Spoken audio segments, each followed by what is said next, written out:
If the Hyundai Ioniq 5 was giving us a real Scheider vibe, well, the Hyundai Staria is giving us a real RoboCop vibe.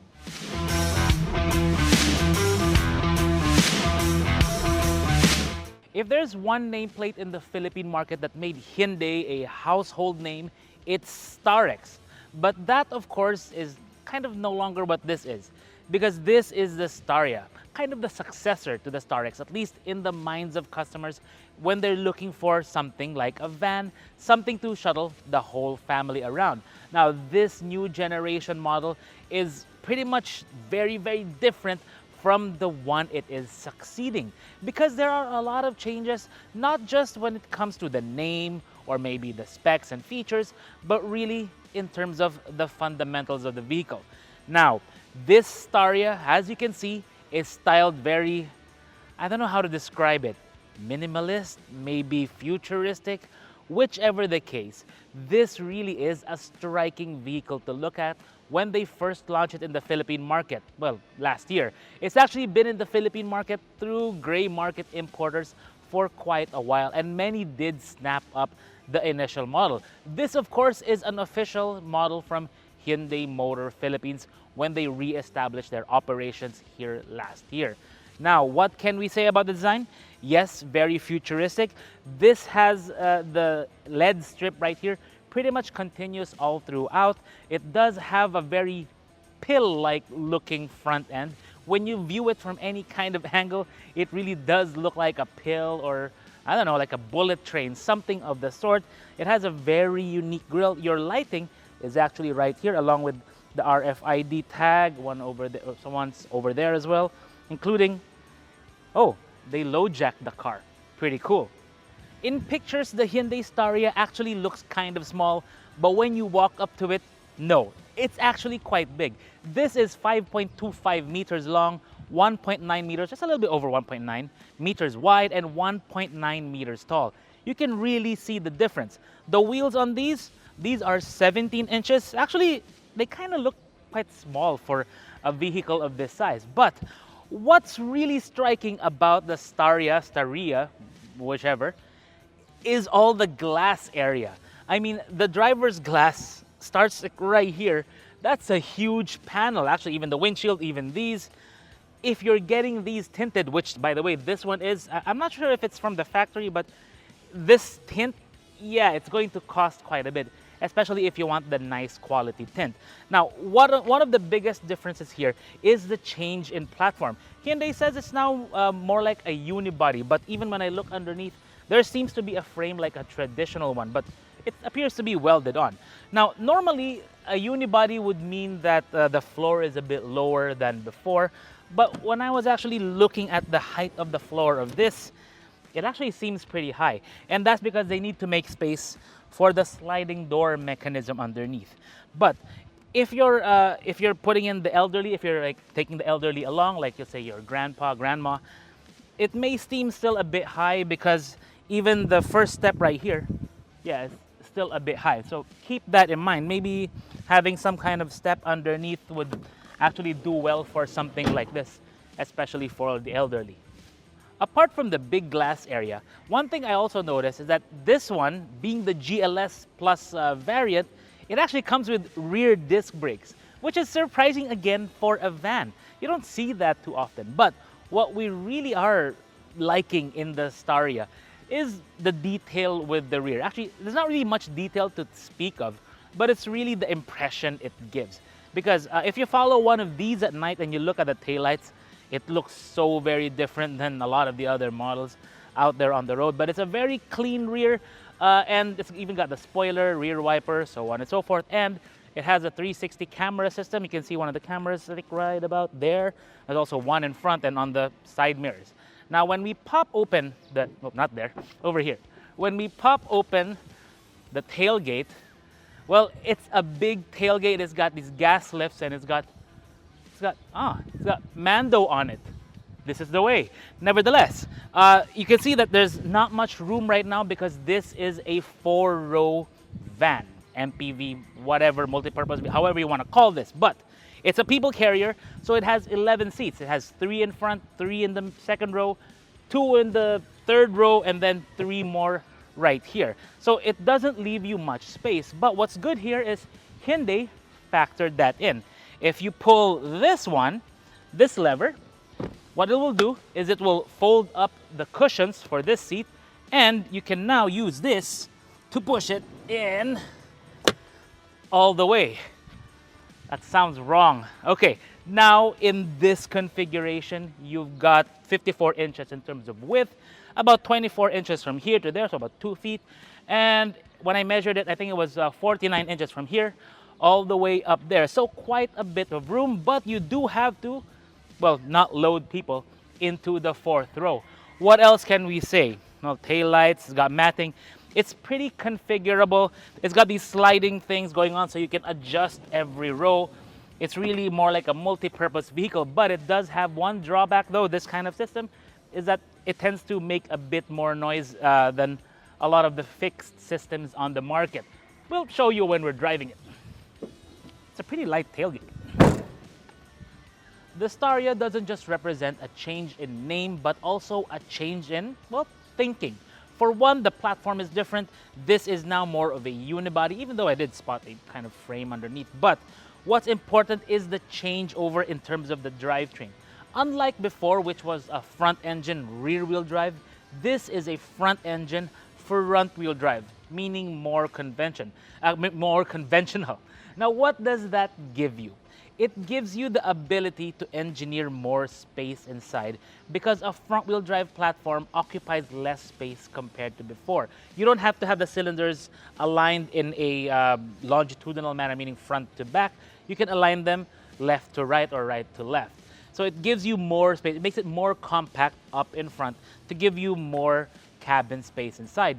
There is a provision for a all-wheel drive version of this, which is the one Eric reviewed, but this is not it. But still, you get the space, more space compared to before, at least the way I see it.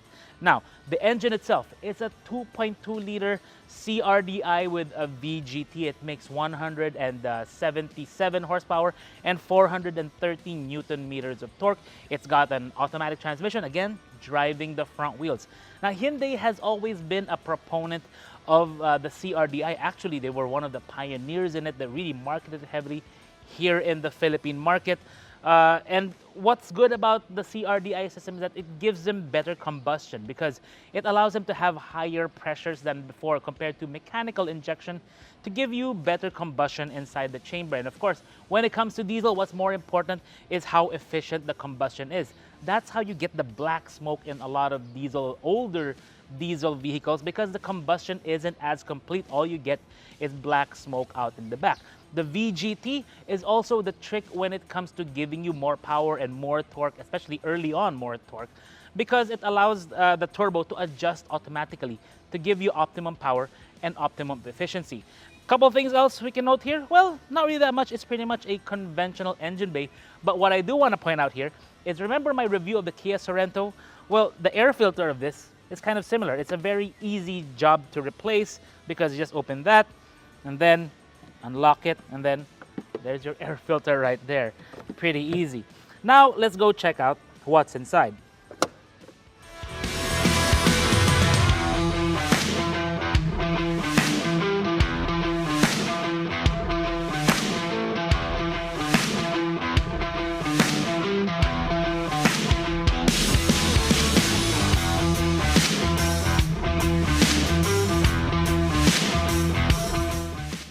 So here I am in the fourth row, fourth row of the Hyundai Staria. And let me tell you now, it is a nice place to be because the seat, even though I'm in the middle seat, is actually pretty comfortable. You do have a nice cushioning here. There is the leatherette on all the seats. You have 3-point safety belts here in the back. It's pretty comfortable. You have an overhead AC unit. You control it from either the front or up there on the second row. I'll show you in a bit. You do have a light up here. There is a 12-volt outlet, USB port on the left side. You have privacy sunshades on both sides as well, or privacy, depending on how you want to pronounce that. There is also a window, or at least the old school type of window opening to allow air to vent out. It's not, the big kind, but it still works. But yes, the fourth row is a nice place to be, but I wouldn't sit here if you say get nauseous because you are behind the rear axle, so it tends to get a bit flappy here in the back. You would probably sit somewhere in the middle, like in this third row. Now, speaking of the third row, well, these are actually captain seats, which is nice because that makes it feel a bit more special if you're sitting in here. You do get the individual seating, you have a bit more room, you have the 3-point seat belts right here, you have your own AC vents up there on the ceiling as well. You do get these fold down armrests, again, captain seats. These are not recliners like you would get, say, in an Alphard, but you're not paying Alphard money for this one. So still, it's pretty comfortable. The only thing I would really change is the angle of this because you can't adjust it. You see, it doesn't click when you try to adjust it. I would prefer it to be somewhere like this, and I'm sure many of you would also prefer that because having it slope downward is just kind of odd.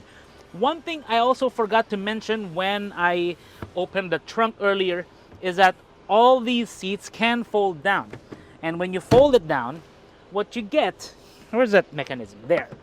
What you get is pretty much a flat surface all throughout. I think you might be able to fit a 4x8 plywood if you do that. I'll show you the measurements in a bit. So here's the middle row of the Hyundai Staria. It's actually a nice and spacious place to be. You can relax. Right now we have it in the largest or at least widest, longest, whatever setting, giving you the most leg room. And yeah, it's actually really nice. I do wish it had a center armrest where I can fold down and say have a cup holder. But yeah, it doesn't come on with one here. But thankfully, if you want to charge, you do have 2 USB charging ports right there. You also have 3-point seat belts to keep you safe. Hopefully not hopefully not getting into an accident. But yeah, it's quite reassuring. There are AC vents up on the ceiling, 2 of them. So if you're in the middle, sorry, the people on the outside will probably set it to themselves. You have AC controls on the upper right portion of the ceiling. But what's also interesting here is what Hyundai did with this side, or actually same with the other side. Because if you're the type that doesn't like paparazzis, well, please, no pictures. You do have your sunshades here, the privacy shades to help you out. This one is of course tinted, but what's also interesting is that instead of having sliding windows that slide down, this one has the windows that slide inward like that. So if you want to greet your fans, hello, hello, hello, you can do that from here. If you want to shake their hands and meet them, you can open one of the 2 sliding doors, one on either side. Pretty neat. Guys, please.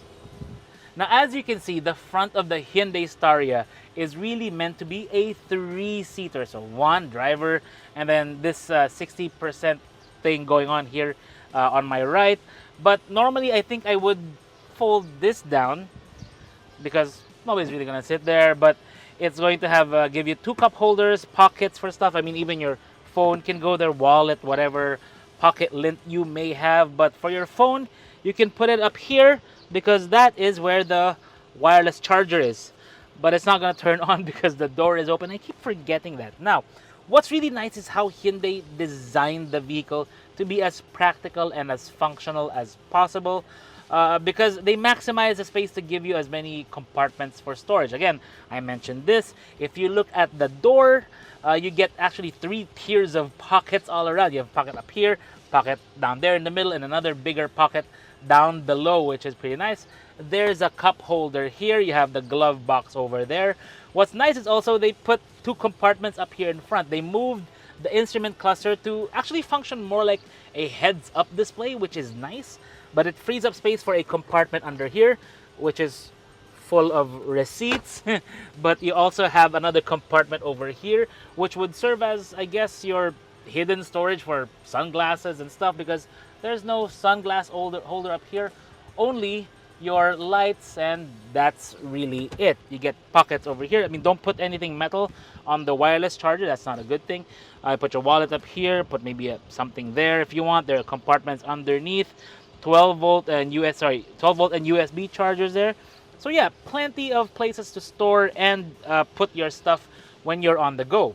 Now remember what I mentioned about the windows and how big they really are, and you can see it right here. It's level with my lap, because that's kind of strange because you sit really high up and then the windows, they really lowered. So if you're taking this out on a sightseeing tour, this actually might really work. Now, the only thing about the way they designed the Staria is that they push the A-pillars forward, similar to what Honda does with their vehicles, to be able to move the cabin a bit more forward, give you more space inside. That's what they did here. But they also allowed for the portholes, view ports, whatever you want to call that, to be able to give you a blind spot warning, or at least to be able to see through that and prevent you from getting a blind spot. And speaking of blind spot, you can actually turn on the camera here. And if you notice, like I said earlier, there is a 360 camera which gives you the guidelines for the front wheels and the rear wheels, which is pretty cool. You can actually change up the view regardless. So it gives you that visibility all around when you're driving the vehicle. This Staria isn't the top of the line variant, but it does have 6 airbags, stability control, ABS, and the like. It gets cruise control, the conventional kind, not the adaptive kind. I think the higher end version, the one that Eric reviewed, does have that function, but it does have things like tire pressure monitoring, which is something that I really like in many vehicles, and a lot of other functions that would make this useful. Really, I think they've covered all the essentials in this one. Now on to the middle. Again, I mentioned that they designed a nice pod here to have all the controls for the audio system, and then you have the climate AC system. Now, looking around at this, I have to say, while it's not as great as having a full touch screen kind of thing, it is touchscreen. I mean, you press that, but it's much nicer than the one we saw in the Hiace, the 2-din TV box they have on that. This is definitely nicer, has your usual functions. It does have Apple CarPlay and Android Auto.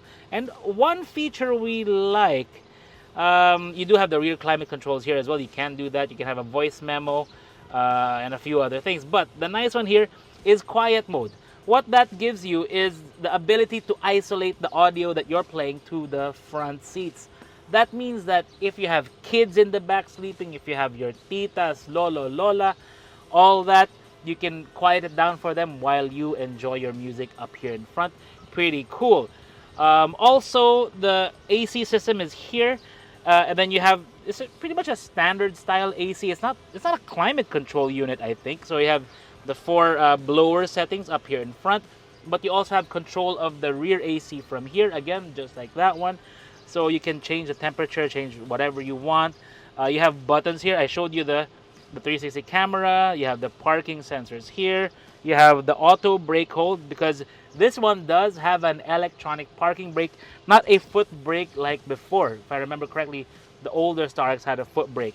So you have the auto hold function there. You have different drive modes for the vehicle. So right now we are in Eco, and then you have Sport mode for a Staria. That sounds strange, but I'm willing to give it a shot later. You have your shifter down here. You have the usual PRND, and then the manual mode, push to shift up, pull to shift down. So yeah, you've got it all made in this vehicle, and you've got all the space because you've got a nice flat floor. You know what? Let's go out and drive it and see how it behaves.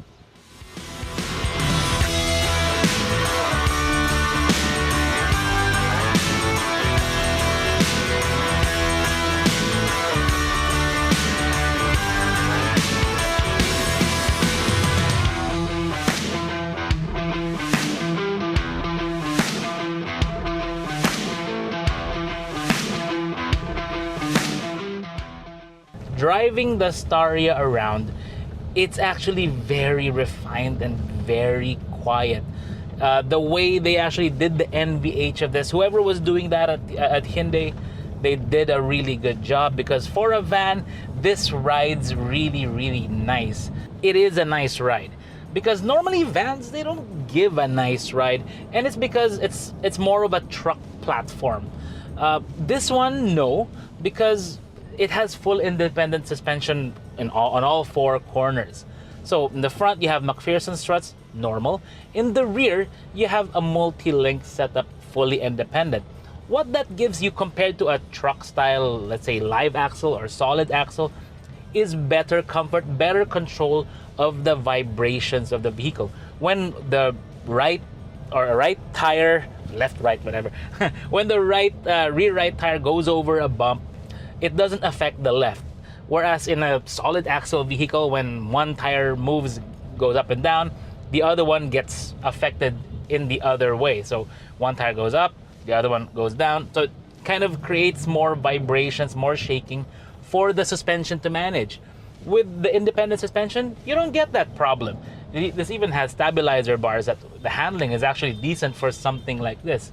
So yes, it's the ride, it's also the refinement, and it's also the silence of the actual vehicle. How it controls the noise from the engine, from the outside world, from really everything is actually quite outstanding for a van. No, it's not Lexus level, it's not Alphard level, because I mean, I can still hear the Jeepney beside me, but it's getting right up there considering the price of the vehicle. I think even the Hiace Grandia isn't this quiet. There is, however, one issue I want to point out, and that is, if you can hear, is the squeaking from the rear right, like right behind me on the right side where that camera is. And that is because, well, for one, this was involved in a bit of a, not really a fender bender, but it was enough, I think, to misalign the door just by that little bit. So much so that the weather strips, I think it's rubbing on something, and it's creating a little bit of noise. It's a little bit annoying. And yeah, hopefully they fix it soon. I don't think it's a rigidity issue of the monocoque, but still worth pointing out. Now that we're clear of that traffic and into more traffic, let me tell you about the Staria. I've had quite a bit of experience with the first generation, first generation, the Starex, the one that was launched here in the late 90s, as well as the predecessor. I first drove that in 2008 when Hyundai first launched it in the Philippines. And I remarked that that generation, the Grand Starex, was a significant leg up from the predecessor in terms of everything, refinement, power, so on and so forth. This one represents also a significant leg up from that Grand Starex. Diesels tend to be noisier, and if you listen, I'm not hearing the engine inside. And that speaks to the ability of Hyundai to tune their engines to be smooth and to have power and to have efficiency. There's also the matter of the exterior noise. I mean, it's pretty loud outside, and this one is actually perfectly fine inside. It's not Lexus quiet yet, but I would say that I think the noise deadening inside of this is better than the one in the Hiace Grandia. We should really compare those two vehicles and see how they do. But when it comes to fuel efficiency, this one, most of our time so far has been in the city and in a lot of traffic, but we were getting around 8.5 kilometers per liter in a lot of traffic. And even on the brief expressway drive, we were getting just over 12. I think we can do a bit better with the Staria, but yeah, we need to have some more time, maybe a longer drive with it, if we can find a destination to go to this weekend. Now that we're a little bit free of traffic, let's see how much power she's got. It actually does have power, but granted, I'm alone in the car right now, so yeah, it's not really maximizing it yet. But I have no doubts about this making it up there to, let's say, Baguio, for you guys who keep still asking about Baguio. This is actually no problem for something like this, because you just keep your speed up and you plan your overtakes. Really, any car with a decent powertrain will be able to make it up there.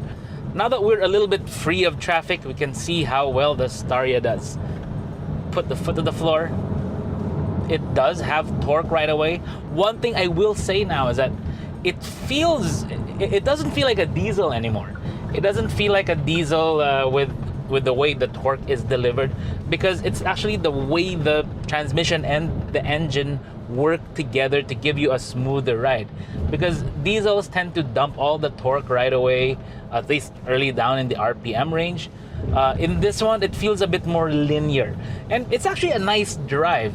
But what I do miss about the old school diesel torque, the way it feels, is the confidence it gives you when you're overtaking. Because it's a bit more linear, it's a bit more like a car in the way the power is delivered. You don't get the acceleration right away when you put your foot down. It takes a little bit more time compared to before. But all things considered, it actually feels really good. And overtaking, well, granted I'm alone in the car right now, it's not really a problem. What I would want though is, I don't know, maybe a bit more torque, or maybe a transmission that's a bit more aggressive. But if I put it down to sport mode, I did have it in smart mode, now I'll put it into sport, but I'm already turning off from EDSA. But the response of the transmission in sport mode is a little bit quicker, like there. So whereas if you put it, let's say, to eco mode, it's just going to feel like it's held back quite a bit. Let's say eco mode, yeah, it takes just a little bit more time after you put your foot down for the gears to kick down. You can override it with the transmission, but again, if you're driving around, driving long distances, it's not really going to matter that much.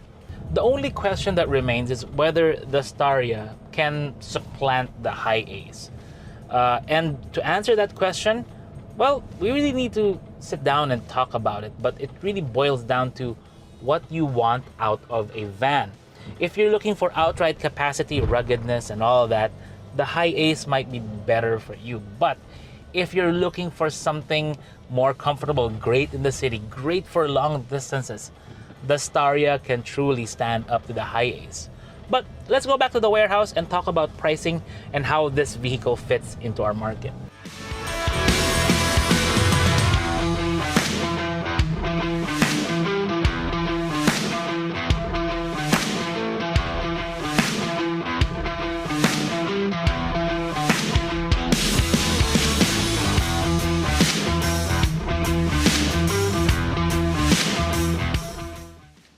The Hyundai Staria is an interesting proposition. It's actually very smooth, it looks very nice. One more caveat here is that this one is pretty much a very used unit. It's already had 16,000 on the odometer, and it even has an accident on that side, which is probably what's causing the squeaking we were hearing when we were driving. Now, when we were actually driving this, one of our editors had a very unique opportunity to shuttle some titas and cousins around to and from the airport. And the first thing they remarked was, wow, the windows are huge, of course, but also the refinement and the comfort of the vehicle. That's really what Hyundai is going for with the Staria. Something really refined, considering it's a diesel, considering it's a van, considering it still bears the Staria name. And that's what they're doing. They're leveling it up already for customers now, regardless of age bracket. If you're elderly, it's going to be something you're going to enjoy. If you're a dad driving these around, it's going to be perfectly fine. If you're just going to be riding in the back, well, you're really going to enjoy it too. There's even the more luxurious version that Eric reviewed. But personally, I think this is already a solid hit for Hyundai. This one retails for 2.32 million, which is actually putting it squarely against the Toyota GL Grandia. How do you think those two would compare? Let us know in the comments below. This is Vince of AutoIndustriya.com. Thank you for watching, and see you on the next one.